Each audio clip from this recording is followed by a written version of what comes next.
portugués. Hablaré despacio con la intención de que se me entienda. Es un placer compartir este debate con el Bloco de Esquerda y con France Insoumise, porque efectivamente creo que tenemos un problema. La izquierda tiene un problema. La izquierda nunca ha entendido el mundo rural, la izquierda nunca ha entendido el sector primario, y es evidente en la configuración de los nuevos partidos políticos de la izquierda europea que ese problema persiste. Y creo que es el primer elemento que debería hacernos debatir a las tres organizaciones hermanas que hoy estamos aquí reunidas. La izquierda tiene un problema, y mientras que la izquierda tiene un problema con el mundo rural, en nuestro país, en España, asistimos a un proceso de lepenización del mundo rural. La ultraderecha, los sectores más conservadores, avanzan en el mundo rural, avanzan en el sector primario, construyendo su populismo sobre grandes símbolos que la izquierda hemos abandonado o que no hemos entendido. Para nosotros eso es un problema. Como formación política lo queremos abordar, lo abordamos, lo debatimos. Nosotros sabemos que no llegaremos al gobierno si no logramos estar enraizados en el mundo rural español, y evidentemente eso exige un esfuerzo importante. ¿Por qué exige un esfuerzo importante? Pues porque la izquierda estamos muy acostumbradas a hacer grandes análisis. Tenemos nuestro propio análisis del sistema agroalimentario mundial, imbuido por el capitalismo, que ha dejado excluidos a miles de millones de campesinos y campesinas a lo largo de la historia. Pero ese análisis del sistema agroalimentario no es suficiente. Tenemos grandes lemas a los que nos hemos sumado como formación política. Nos sumamos a la lucha por la soberanía alimentaria, nos sumamos a la lucha por un mundo rural vivo, nos sumamos a la lucha por el derecho a la alimentación, pero es necesario, si queremos construir, empezar a aterrizar esos planteamientos en ideas concretas, en propuestas concretas, en aplicaciones concretas. La reforma de la PAC avanza. En este momento ya tenemos unos reglamentos comunitarios encima de la mesa que están en pleno proceso de debate y de enmienda en el Parlamento Europeo, y el GUE, como Grupo Parlamentario de Izquierda Europea, es absolutamente irrelevante en este momento.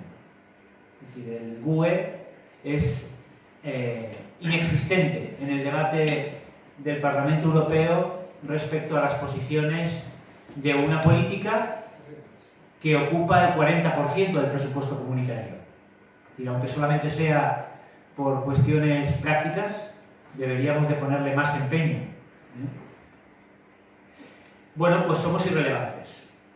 No sé qué capacidad tendremos de incidir de aquí a las siguientes elecciones europeas. No sé qué capacidad tendremos de incidir en el debate posterior, pero evidentemente nosotros, al menos como Unidos Podemos, sí que aspiramos a incidir y sí que aspiramos a tener voz en ello.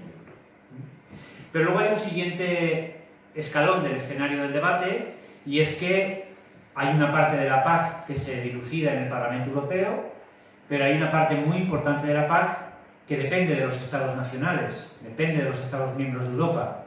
Y ahí, evidentemente, sí que quiero pensar que todas las fuerzas de izquierda que se han ido configurando en los últimos años van a tener algo que decir. La PAC que se nos presenta a futuro da mucho más margen de maniobra a los países. Por lo tanto, el escenario del debate con nuestros propios gobiernos, con nuestros propios países, es mucho mayor que en los momentos anteriores. En este momento, como Unidos Podemos, tenemos nuestro análisis político del sistema agroalimentario. Nos sumamos a las luchas por la soberanía alimentaria, por un mundo rural vivo, por el derecho a la alimentación, pero estamos en una fase en la que queremos ofrecer alternativas concretas y queremos ofrecer propuestas concretas, precisamente para intentar recuperar un espacio por responsabilidad política. Si la extrema derecha avanza en el mundo rural europeo, que no sea al menos porque nosotros no hemos sido capaces de conectar con las aspiraciones o las demandas. Dicho eso, sí que creo que es justo decir que como Unidos Podemos, aquí está Carmen, está Mario, hemos hecho un proceso en este tema de la PAC. Hemos hecho un proceso, yo creo que serio, de formación interna de cuadros, con formación específica sobre lo que es la PAC, una formación especializada, facilitada por gente que desde luego podía aportar, y hemos hecho un proceso de extensión en todas las comunidades autónomas que forman el Estado español. Es decir, creo que llegamos al debate de la PAC, como ustedes sabemos, después de haber hecho el trabajo. Hemos hecho un trabajo de extensión y de formación importante. Hemos tratado de hacer también un trabajo hacia arriba, hacia las instituciones comunitarias, y como Unidos Podemos, pues también nos lanzamos a divulgar la campaña pública respecto a la PAC, que dio como resultado que la propia Comisión Europea reconociera que habíamos sido una de las organizaciones que había influido en la encuesta. Saben ustedes que la encuesta en esta ocasión fue respondida por más de 350.000 personas de toda Europa, y la Unión Europea en el informe final reconoció que, bueno, que habíamos sido una de las organizaciones que había logrado incidir en el resultado final de la encuesta. Yo creo que dicho esto, y puesto que aquí coincidimos personas de Portugal, de Francia, España, sí que es interesante compartir algún análisis previo de cómo está la PAC en España, porque aunque la PAC es la aplicación que cada país miembro hace es muy diferente. No podemos pensar que todos los países aplican la PAC de la misma manera. Yo creo que esa es la primera cuestión, que descubrirla nos permite tener una buena dosis de empoderamiento. Es decir, hay una parte importante de la PAC que se decide en los Estados, no en la Unión Europea. Bueno, la realidad es que en España la renta media de un agricultor o agricultora es un 35% inferior a la del resto de los sectores económicos. Es decir, el 35% menos. Y que además el 30% de esa renta procede de las ayudas de la PAC. Por lo tanto, en este momento, tener un planteamiento en el cual la PAC desaparezca como ayudas directas es auténticamente una barbaridad. Es decir, el 30% de la renta agraria se sustenta sobre las ayudas de la PAC. Lo que hay que hacer es que esa distribución sea justa, sostenible, equilibrada, que favorezca el modelo que defendemos, pero no podemos plantearnos, al menos desde Unidos Podemos, no nos planteamos, como otros grupos sí que lo han hecho, decir que las ayudas tienen que desaparecer. Segunda cuestión. La distribución en toda Europa también es muy desigual. Es decir, mientras que en España un agricultor o agricultora cobra de media 5.600 euros de PAC, en Francia cobra 20.900 euros y en Alemania 15.600 euros. Es decir, la distribución, lo que cada agricultor recibe dentro de Europa también es muy diferente. Es muy diferente, en parte por lo que ha comentado el compañero anterior, que efectivamente la PAC favorece los modelos agrarios del centro y del norte de Europa, por lo tanto ellos reciben más PAC, pero también porque la forma de aplicar la PAC es más injusta en nuestro país que lo que es en Francia o en Alemania. Y ahí hay una responsabilidad del Estado. Además, hay una clara injusticia en el reparto de los fondos. Ustedes ya lo saben, el 16% de las personas que reciben la PAC concentran el 76% de las ayudas. El 16% concentran el 76% de las ayudas. Esto en España. En Europa son similares las cifras, pero en España iguales son más acentuadas que en otros países. Pero luego en España tenemos peculiaridades que son fruto de la irresponsabilidad absoluta de nuestros gobiernos anteriores. Y esto es irresponsabilidad de nuestros gobiernos, no tiene nada que ver con la Unión Europea. De hecho, el comisario Verheugen repetidamente nos ha dicho a nuestro país que es el gobierno de España que tiene que hacer la tarea. Es decir, que esto es absoluta responsabilidad del gobierno de España, no es de él. Y les voy a dar unos datos que ustedes van a entender perfectamente. En España en este momento hay casi 800.000 personas que perciben PAC, 800.000 perceptores de PAC. Pero sin embargo, solo 300.000 son agricultores y agricultoras dados de alta en la seguridad social agrícola.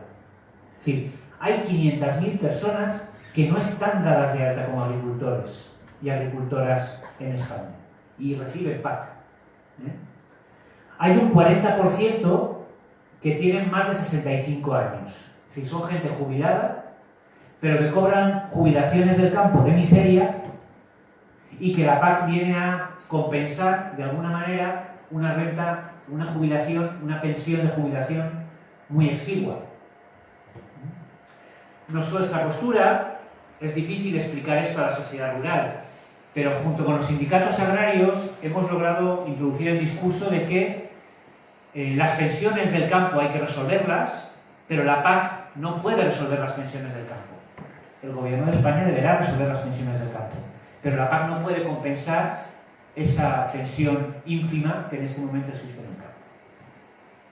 Y además luego un 21% son otras situaciones, y ahí entran desde grandes latifundistas, grandes empresas, en actividades que no tienen nada que ver con la agricultura pero que cobran PAC. Es decir, tenemos una masa de 500.000 perceptores de PAC que no son agricultores y que sin embargo reciben PAC. El importe medio son 5.100 euros. Pero hay una cuestión importante. En España 300.000 personas reciben menos de 1.250 euros. Mientras que más de 1.000 cobran más de 1 millón de euros de PAC todos los años. 1 millón todos los años de euros. Podríamos pensar, y hay gente que puede tener esa tendencia, a pensar que precisamente los jubilados son los que menos cobran la PAC. Es decir, serían esos de 1.250 euros. Pero eso no es así. Los que cobran 1.250 euros son los productores de frutas y hortalizas, que no reciben PAC, son los productores de avicultura o de porcino, que tampoco reciben PAC, y luego pequeños agricultores que tienen muy poquita tierra y que tienen que completar su renta con otra actividad, de Andalucía, de Castilla y demás. Sí, pero lo curioso es que los jubilados no es que tengan poca percepción de PAC, vienen de tener muchas hectáreas de cereal, muchas cabezas de ganado, y eso precisamente sí cobran PAC. Tan solo el 31% de las personas son mujeres, y además una cuestión muy evidente es que mientras que los hombres de media reciben 7.200 euros de PAC, las mujeres reciben 3.200 euros. Es decir, no solamente es que haya muchas menos perceptoras mujeres de PAC, sino que además reciben mucha menos cantidad que los hombres. Tan solo el 5% son menores de 35 años. Y los jóvenes que se incorporan a la agricultura no consiguen derechos para cobrar PAC, porque como los derechos los tienen los que acumulan los pagos históricos, los jóvenes que se incorporan no logran acceder a derechos para cobrar PAC, o solamente logran en una pequeña parte. Todo esto que les he contado es responsabilidad de los Estados miembros, no es de la Unión Europea. Yo lo siento mucho para aquellos que piensen en que la culpa de todo es de la Comisión, lo siento, pero no. Todo esto es responsabilidad del Estado, no es de la Comisión. ¿De acuerdo? El resultado es que la distribución de las ayudas en España es la de este mapa. Ven que hay, los puntos rojos son la concentración de la ayuda en volumen de dinero, y las grandes zonas en blanco pues son aquellas donde apenas hay cobro de PAC. Es curioso, por ejemplo, como la cornisa cantábrica, donde hay mucha producción de leche y mucha pequeña producción familiar agraria, apenas cobra PAC. O como todo el Levante, donde hay mucha producción de frutas y hortalizas, apenas cobra PAC. Y donde se concentra es en todo el Valle del Guadalquivir, que es la zona latifundista por excelencia de España, toda la zona del Guadalquivir, que es toda la zona latifundista de España, y luego alguna zona de Castilla y León, alguna zona de Aragón, y el municipio donde más PAC se recibe es en Madrid. Ese círculo inmenso es el municipio de Madrid, y resulta que ahí es donde se concentra pues la mayor cantidad de vacas y de hectáreas de cereal. Bueno, este mapa, que se sacó hace unos meses, evidentemente ha dado la vuelta por toda España porque es muy gráfico, ¿eh? Y yo creo que en este momento lo tiene todo el mundo, ¿eh? Bueno, entonces tenemos una PAC que castiga las regiones y comarcas más desfavorecidas, que castiga los sectores mediterráneos como las frutas y hortalizas, y que castiga los sectores ganaderos como el aviar, el porcino o el conejo, que al margen de que en este momento sean muy intensivos, pues nosotros no consideramos por qué tienen que estar excluidos de la PAC. ¿De acuerdo? Y luego, por otra parte, tenemos un segundo pilar, que es el desarrollo rural, que en España solamente supone el 25% del presupuesto de la PAC y que se reparte entre las 18 comunidades autónomas, que, como ustedes saben, tienen mucha capacidad descentralizada de competencias y que cada comunidad autónoma maneja la parte del desarrollo rural como estima, con grandes diferencias y grandes injusticias, ¿eh? Es decir, por ejemplo, Andalucía concentra 1.900 millones de euros, es decir, del conjunto del programa de desarrollo rural, mientras que a lo mejor Aragón concentra 400 millones. ¿Eh? Voy a la segunda parte, elementos básicos de la propuesta y posición nuestra a futuro. Nosotros, frente a la propuesta frente a la situación actual en la que la PAC está vinculada a la superficie, es decir, a la tierra, nosotros estamos defendiendo unas ayudas directas vinculadas a la renta agraria y a la actividad productiva. Es decir, hay un marco en el que si hacemos política pragmática no podemos evadirnos, y es la OMC, y evidentemente las ayudas van a tener que estar disociadas si se quieren mantener, pero no es lo mismo disociadas y asociarlas a la superficie, como es actualmente, que evidentemente genera una injusticia, que vincularlas a la renta. Y eso es posible perfectamente. Es decir, en este momento, defender una ayuda directa vinculada a la renta agraria y a la actividad productiva, es decir, a que la persona que recibe la ayuda tenga efectivamente una actividad agraria, eso sí es posible. Y eso se acerca mucho más a nuestro ideal político que la situación actual en la que solamente se vincula la tierra. De hecho, incluso los reglamentos que están en este momento en discusión abren la posibilidad a que esto lo puedan aplicar los Estados, a que los Estados eliminen los derechos históricos y empiecen a aplicar la PAC vinculada a la renta y a la actividad productiva.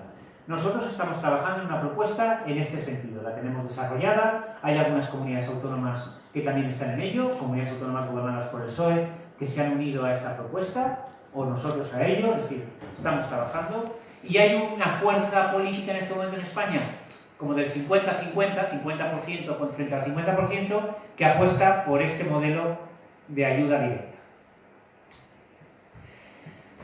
Otra idea para nosotros importante es que la PAC es una política pública. Cubre el 40% del presupuesto comunitario. Para un país como España supone 45.000 millones de euros en todo el periodo. Y es una política pública. Y por lo tanto tiene que defender valores públicos. Y ese es nuestro segundo gran mensaje a la ciudadanía. La PAC es una política pública y por lo tanto tiene que defender objetivos públicos. Entonces lo que defendemos es un modelo de agricultura y ganadería familiar, social, sostenible y ligado al territorio. Defendemos un medio rural a través de una política de desarrollo rural más fuerte. Queremos más fondos para desarrollo rural y menos para ayudas directas. Queremos un nuevo modelo de producción agroalimentario alineado en la lucha contra el cambio climático, es decir, acorde con los objetivos de cambio climático, lógicamente. Queremos fortalecer las medidas de regulación de mercados, que ustedes saben que hay dentro de la PAC, pero son muy débiles. Nosotros queremos fortalecer las medidas de regulación de mercados. Queremos garantizar el derecho de la ciudadanía a una alimentación sana, segura y de calidad, accesible para todos, y ligar la PAC al empleo y al mantenimiento de los activos en el sector agrario, y por lo tanto las ayudas tienen que estar ligadas a la renta y a la actividad, y no a la superficie. Esos son los objetivos que consideramos que son de política pública y por lo tanto son los objetivos que deberían estar incluidos dentro de la PAC. En este momento ya tenemos unos reglamentos que marcan 9 objetivos, y los 9 objetivos que marcan los reglamentos en discusión son buenos. No tenemos nada que decir. Probablemente estos 6 objetivos se corresponden con palabras distintas a 6 de los objetivos que en este momento establecen los reglamentos. Ahí no está el problema, y parece que los objetivos nos ponemos de acuerdo. Rechazamos la reducción presupuestaria que plantea el marco actual de la Unión Europea. Ustedes saben que se ha planteado una reducción de la PAC que equivale en torno al 3,5% para ayudas directas y un 15% para desarrollo rural. En este momento los países están aportando al marco presupuestario un 1,11% del PIB. Nosotros exigimos que hay que llegar al 1,3% del PIB. Lo exigen otros 20 países, es decir, no solamente lo exigimos Podemos, sino que el gobierno de España en este momento también lo está pidiendo, que los países aporten hasta el 1,3%, y bueno, hay otros 20 que también, es decir, en este momento somos 21, pidiendo que el aporte de los países tiene que llegar al 1,3% del PIB. Tenemos la suerte de que Alemania también lo ve razonable, Francia también lo ve razonable, parece ser. Por lo tanto, los dos grandes buques insignias de la Unión Europea no se oponen a este planteamiento, y los que se oponen son más Dinamarca, Holanda, Bélgica, Luxemburgo, más que Francia, Alemania, Italia. Una vez que acordemos, y para nosotros en este momento, honestamente, es decir, en este momento vamos a ser honestos con el gobierno en este tema. Es decir, en este momento lo que hemos trasladado al Ministerio de Agricultura es que en este tema nos va a encontrar. Vamos a exigir el 1,3% de aporte del PIB para que no haya recorte en el cheque presupuestario de la PAC. Pero habrá que hablar de los objetivos y de cómo lo distribuimos. Pero en esto nos vamos a alinear en ese sentido. Hay una cuestión importante que me imagino que a Portugal también le sucederá, y es que cuando hacemos balance de lo que España recibe y lo que España aporta, España recibe más que aporta al presupuesto comunitario, pero la balanza neta nos sale por la PAC. Es decir, si la PAC se reduce, dejaremos de ser perceptor neto de ayudas de la Unión Europea. Es decir, a nosotros nos sale la balanza positiva porque recibimos mucha PAC. Por lo tanto, es una batalla que a nivel político en España es bastante fácil. Nuestra propuesta son 3 pilares. Nosotros defendemos un primer pilar de ayudas directas, un segundo pilar de desarrollo sostenible, pero también defendemos que la actual OCM de regulación de mercados sea vista como un tercer pilar de regulación de mercados. Y vamos a hacer todos los esfuerzos por introducir enmiendas en el reglamento de regulación de mercados. Ahí es donde vamos a hacer todo el esfuerzo. Más que en el esfuerzo de ayudas directas y demás, donde también haremos aportes, pero de otra manera, donde vamos a focalizar el esfuerzo es en introducir enmiendas realmente en regulación de mercados, porque es donde consideramos que los agricultores se juegan su futuro. Los agricultores se juegan su futuro en el precio y en los mercados. Y es donde hay que introducir toda la carne en el asador para conseguir mejorar ese regalo. Y voy a ir introduciendo algunas cuestiones que también son importantes en el debate de la PAC que tenemos en este momento. Yo no quiero que los partidos de izquierdas acabemos haciendo un debate puramente ideológico. Lo siento mucho. Es decir, no quiero que nos quedemos en ese debate. Quiero que entremos a lo que estamos planteando. Con un debate ideológico, por supuesto, en la retaguardia que nos debe de alimentar. Pero debemos entrar al debate de lo que hay encima de la mesa. Porque es donde la gente se está jugando el dinero. Planes estratégicos y gobernanza de la nueva PAC. Ustedes saben que uno de los debates fuertes es el nuevo modelo que la Comisión propone de planes estratégicos. Eso implica que cada país, eso implica que los reglamentos van a dar un marco de PAC, que ya está más o menos definido, y luego cada país miembro va a tener que hacer su propio plan estratégico. Es decir, va a decidir cómo gasta ese dinero con una mayor libertad para tratar, entre comillas, espero que así sea, de adecuarlo a la situación del sector. Ha habido todo un debate en una parte importante a nivel europeo de que considerar que eso significa la renacionalización de la PAC, que eso significa que la PAC deja de ser europea para ser nacional. Efectivamente, eso es un riesgo que habrá que ver que no se cumpla, pero nosotros sí consideramos que los planes estratégicos son una oportunidad. Son una oportunidad, y si logramos que los reglamentos sean buenos reglamentos, los planes estratégicos serán una manera de que cada país vuelva a asumir la responsabilidad que le toca en la aplicación de la política agraria común. Y ahí también coincidimos con nuestro gobierno actual. Es decir, ellos también consideran que es una buena oportunidad. Y por lo tanto habrá mayor responsabilidad nuestra que de la Unión Europea. Lo que sí que consideramos es que para que eso no suponga una renacionalización de la PAC, para que eso no suponga una ruptura del mercado interno, debemos garantizar que esos reglamentos que van a dar origen a los planes estratégicos tienen cosas muy claras definidas. Por ejemplo, tiene que aparecer muy claramente definido lo que se entiende por agricultor genuino o agricultor profesional. Si los reglamentos definen claramente lo que es el agricultor profesional, el agricultor que cobra ayudas, a partir de ahí no me preocupa tanto que cada país adapte eso a su realidad. Si lo deja abierto, si no lo define, entonces, lógicamente, habrá de todo. Lógicamente vamos a ser muy exigentes y vamos a poner también mucha carne en el asador en aumentar la exigencia de condicionalidad ambiental, pero no una condicionalidad ambiental como hasta ahora, que se basa simplemente en el cumplimiento de actividades agrarias, sino de indicadores y de objetivos.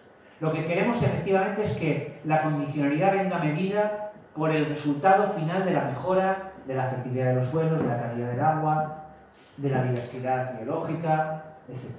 No del cumplimiento de las acciones. Y desde luego medidas de regulación de mercados. Y voy terminando. Desde luego, para nosotros como país es fundamental el final de los derechos históricos. Lo que hace que esa imagen del mapa sea así es que arrastramos derechos históricos de los agricultores de salón que siguen percibiendo PAC, aunque ya no se dediquen a la agricultura. Entonces nosotros estamos planteando el final de los derechos históricos. En este momento en España, esto es un debate entre regiones. Ese es el problema. El final de los derechos históricos supone una guerra entre comunidades autónomas. Andalucía es la que más derechos históricos acumula. Andalucía es la que más derechos históricos acumula, Extremadura, Castilla y León, frente a Aragón, Asturias, Cantabria, Galicia, Rioja, Navarra, Comunidad Valenciana, Baleares, Canarias. Y ahí estamos lanzando una idea muy clara. La PAC no es un fondo de compensación interterritorial. La PAC tiene que estar dirigida a los agricultores y agricultoras. No es un fondo de compensación interterritorial. Desde luego estamos apostando por el mantenimiento de las ayudas asociadas a determinados sectores sociales, ambientales importantes, por ejemplo los frutos secos o el ovino extensivo, la ganadería extensiva, es decir, apostar para que haya ayudas asociadas a sectores que consideramos importantes. Desde luego somos partidarios de la limitación de ayudas directas en el tope de las 60.000 euros. Desde luego somos partidarios de las ayudas redistributivas a las pequeñas y medianas explotaciones. Somos partidarios de extender el contrato territorial a los pequeños agricultores, a los que cobran hasta 5.000 euros de PAC. Desde luego somos partidarios de un condicionamiento en el cumplimiento de los derechos laborales y que cuando una explotación incumple los derechos laborales automáticamente deje de percibir PAC para que se acabe la explotación laboral. Y simplemente me voy a ir a una cuestión importante, ¿no? Una PAC que regule los mercados. Defendemos una PAC con medidas de regulación de mercados fuerte. En este momento, el presupuesto de regulación de mercados dentro de la PAC es en torno al 4%. Nosotros estamos pidiendo que se eleve hasta el 10% ese presupuesto. Con dos principios. Hay que restablecer el principio de preferencia comunitario. Restablecer significa actualizar. Evidentemente, no estamos en las condiciones de los años 50, en los años 60 en Europa. El principio de preferencia comunitaria hay que volverlo a debatir, pero sigue siendo válido y hay que volverlo a reivindicar. Está en los tratados y hay que volverlo a interpretar. Y sobre todo, la línea por la que estamos yendo es reivindicar una cosa que en los tratados existe, y es que la agricultura es un sector excepcionado del derecho de competencia. Los tratados de la Unión Europea reconocen que la agricultura está excepcionada del derecho de competencia, pero eso hay que desarrollarlo. Y lo que estamos pidiendo es que el reglamento de medidas de regulación de mercados desarrolle todas esas excepciones del derecho de competencia, porque esa es la clave para poder regular. Estamos en contra, por supuesto, de la actual política comercial de la Unión Europea, y ahí lo que estamos exigiendo es que se introduzca el criterio de cláusulas de reciprocidad, Es decir, que al menos en la negociación de los tratados de comercio, que consideramos que van a existir y van a seguir existiendo, si no, ni beberíamos café ni beberíamos cacao, sin embargo, tienen que introducirse los principios de reciprocidad comercial. Y bueno, pues vamos a apostar muy fuertemente por el funcionamiento de la cadena alimentaria, por la directiva que en este momento está en debate en la Comisión Europea, y porque todo ese debate sobre el funcionamiento de la cadena alimentaria se incorpore al reglamento de la OCM, que es uno de los 3 reglamentos que están en discusión. Entonces, en definitiva, nuestra apuesta en este momento, hasta el 3 de diciembre, que acaba el plazo de enmiendas, es apostarle muy fuertemente a elaborar enmiendas en regulación de mercados. Regulación de mercados y, sobre todo, afianzar los elementos que de los reglamentos actuales consideramos que están flojos. Pero, sobre todo, dándole al tema de regulación de mercados y condicionalidad ambiental. Esos dos van a ser nuestros focos. Pero, evidentemente, tenemos una situación que es la que primero he dicho en mi intervención. En este momento somos irrelevantes en el Parlamento Europeo.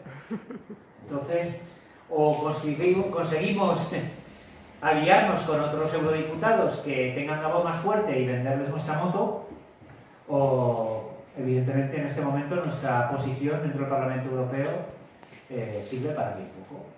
Y bueno, traigo eso a debate porque somos 3 formaciones políticas que dentro de 4 o 5 meses, 6 meses vamos a tener unas elecciones europeas por delante. Muchas gracias.